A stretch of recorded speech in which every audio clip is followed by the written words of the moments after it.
But here we are for game number 2. It is on Antiga Shipyard. Andre, this is an interesting map for Nony's choice. Not necessarily the easiest map to get an early expansion on, but... No, I think it's just a comfort level thing. He feels comfortable on this map. It is one of the most played maps in, I guess... Well, it's been around since Season 3 of Ladder, I think, or Season 4. It's very early on. Back when we had things like Backwater Gulch. Yeah.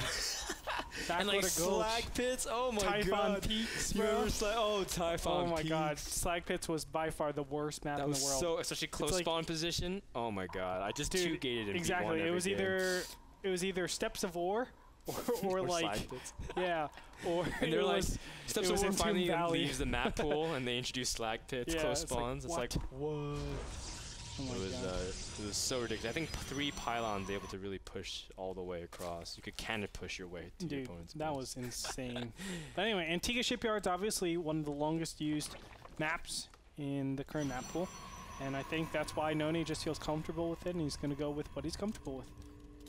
Yeah. And comfort's actually a really big thing for high-pressure games. And Nony's been on record to say, you know, he always feels like he has a lot of pressure to win just because of, you know, his reputation in Brood War. And that's why, you know, sometimes when he does... Pro gamers are pretty hard on themselves, not just Nony, but a lot of players when they deal with these losses. So the comfort comes to a huge thing for pro gamers, and maps have a lot to do with it.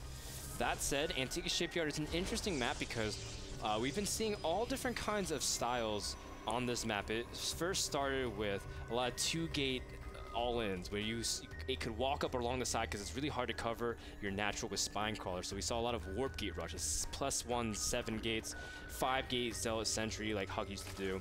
But now we're starting to see sentry immortal, fast thirds, macro tosses, and Zerg really can't break it. And as a result, Zergs are trying to take over that map really quick. Stefano, of course, trying to still push with roaches. What are your thoughts on this map, Andre, especially that we've been seeing in the current metagame evolution?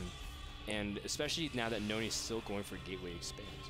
See, that's the thing that throws everything off a little bit. Gateway Expand plays out very differently than something like Forge Fast Expansion. I think Forge Fast Expansion actually plays out the absolute best on this map. And it's because of the destructible debris over here, and also the accessibility to the main. Now, the big problem with Gateway Expands is because you delay your attack, you don't have those capabilities. So all the timings that involves those two big advantages. By the way, the destructible debris, it's because you can charge a Void Ray up on that. That's why it's powerful. So those two advantages, I feel like, are gone. They're null. So what do you really have to work with? Well, after that, a Gateway Expand is just a normal build. It doesn't really... It's basically Jack of all trades, Master of none. And I think Dimaga can really snipe this build pretty easily if he just prepares for a Gateway pressure.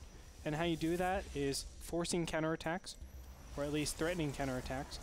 And then off of that, you can just macro and take really good creep spread. Because remember, your creep is going to be a lot more relevant in this game just because the robotics bay is delayed. And delayed is what this Nexus is as well, but of course Nony doing this a lot more aggressively, economically, and aggressive economically, if that's the phrase I can really try to express. Yeah, you know what I'm saying, and thank you, Andre. And that's all that matters. Exactly.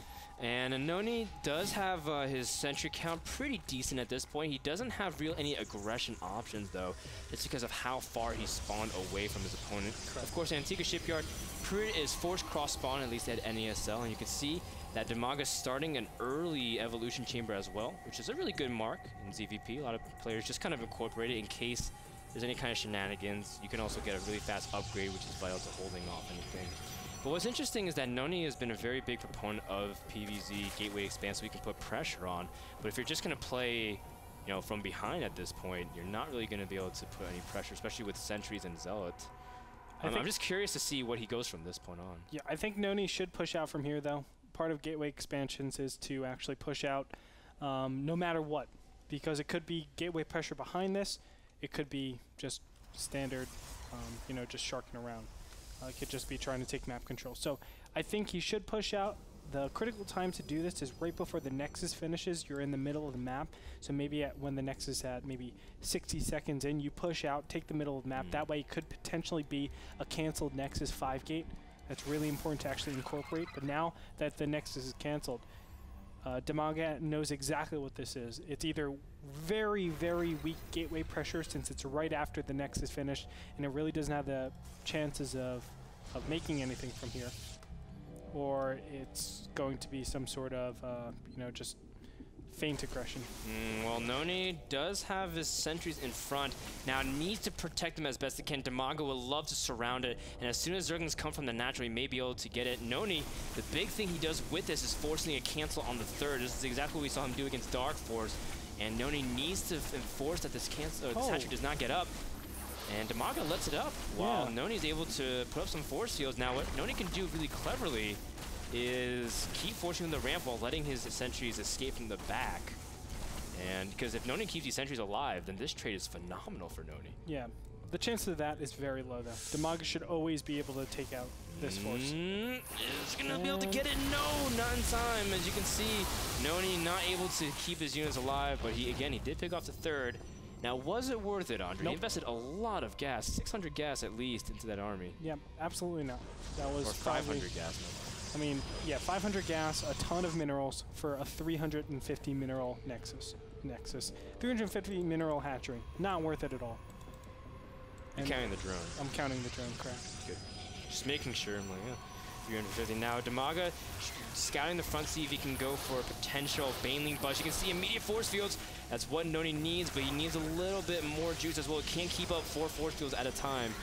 Needs to just spend 2 or 3 at most. Nony's starting to make more cannons, sensing that Dimaga's going for a counterattack, but Dimaga back at home droning while getting 2 hatcheries at the same time. Now, Dimaga, a big thing is they committed a lot of large to defending. The big thing that what Nony's doing well is he put pressure and he's been getting a probe advantage. So almost resources lost may not even matter too much because Nony during this whole time was preparing a tech switch the entire pressure. You can see first Colossus is on the way with +2, and all of a sudden Nony's mid game is not looking that bad compared to his opponent, especially because he kept that probe count on. Yes and no. I mean, the fact of the matter is Nony has very little options about going forward into this game. He's going for Colossus, but this is very delayed Colossus. Now, it might hit at a really nice time. As you can see, Ventral Sax is being upgraded, not Pneumatized Carapace. But I still feel like this is kind of off time, especially with, you know, those 5 sentries dying. Now think, if he had those 5 sentries alive, he would have been in a great position because now his Colossus would have been, you know, 500 gas shorter, which is a full minute. He could have had this Colossus out a full minute before. But, you know, inevitably he had to lose them just to take out this hatchery. I really feel like a better transition would have been just to pull back and then go forward as soon as the Colossus pops, if he wants to do a Colossus push like this. If he does, he's going to have to go with the second Colossus because he doesn't really have that strong of a timing, especially because Thermal Lance isn't started. Now, if Nony wants to move out to take a third base, he can, but that also subjects him to even more passivity, which will enable all of the Zerg to completely take over the map, especially now Dimaga will have a bunch of upgrades like drops, Ventral Sacs, and he's able to prepare to anything Protoss does. And you can see Nony immediately starting to move out, and Dimaga has wind of this. Ventral Sacs and Pneumatized Carapace will finish soon, so Dimaga will be able to go for that huge Zergling Baneling drop style that we love seeing. And I wonder if he's able to employ it very effectively against his army. Trust me, it is very effective because what happens, because you don't have the tech out in time, blink namely, your sentries will almost always die. Not only that, the Stalkers get very weak, and then you have potential for great surrounds. So as soon as the Banelings actually connect, you're going to see an influx of Zerglings that is going to be so hard to deal with, especially for the build that obviously Nony's going. I don't think these Zerglings should have gone in right here, but still good. Here come the Banelings dropping over everything. You can see their sentries being crushed by the Banelings.